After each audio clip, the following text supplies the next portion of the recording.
Gentlemen, I hope you appreciate the situation. Things have gone south.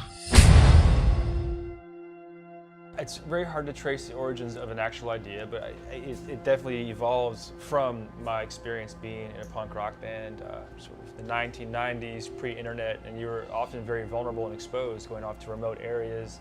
And this is just not so much a fantasy as a nightmare scenario for me. It's just to really harness the energy of punk rock, but then set it off into this sort of genre siege film, and make something that's just propulsive and kinetic and tactile and textured. I think it's the kind of film that I miss growing up, and great ensemble performances. They could shoot us at any time. Yeah, but they haven't. How do we even know that they have guns? They have guns, no question. We're gonna trust you?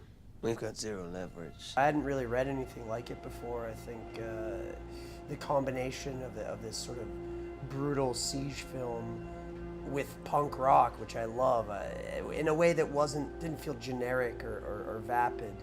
Just to be clear, the police are coming back. They've come and gone. Well, that's what concerns us, man. Just want that gun out of the picture. I had a mother who was very, very timid and a father who was away a lot. She was easily frightened. And I think that I had had a horror all my life of being in a place with people with whom I could not reason.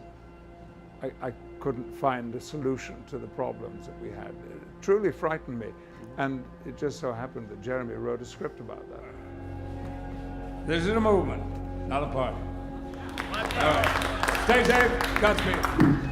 After a few days, I had the uncanny feeling, I don't think I've ever mentioned this before, that Jeremy had the already cut and edited film running in his head.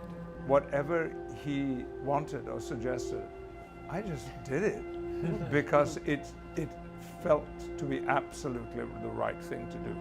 It can be categorized as horror or thriller or crime, whatever it is, but it has everything that I want as an audience member. That's how I approach film. So this has been bubbling inside me for over a decade, and it's my honor to barf it all over everybody.